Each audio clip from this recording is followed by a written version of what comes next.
In this video, I'll show you how you can fix packet loss in Dota 2.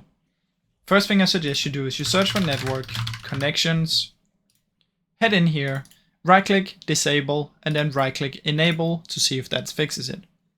If this doesn't work, right click and go to properties, head over to the version 4 protocol, double click, use the following DNS and type in this one, 88888844.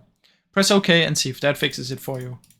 Now if that still doesn't work, another thing you can do is you can come here and search for network reset, open up this one, reset now, and this will restart your PC. Now what you can do is you can also try and run a troubleshooter. So search for troubleshoot settings, in here additional troubleshooters, and then you want to find internet connections.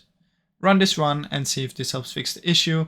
And if none of these work, the last thing I suggest you do is you find your router inside of your house, turn it off, and then wait a few minutes, turn it back on, and that will reset your internet. Now I really hope this video helped you. If it did, please leave a like and subscribe, as that helps me out a ton. Thank you so much for watching.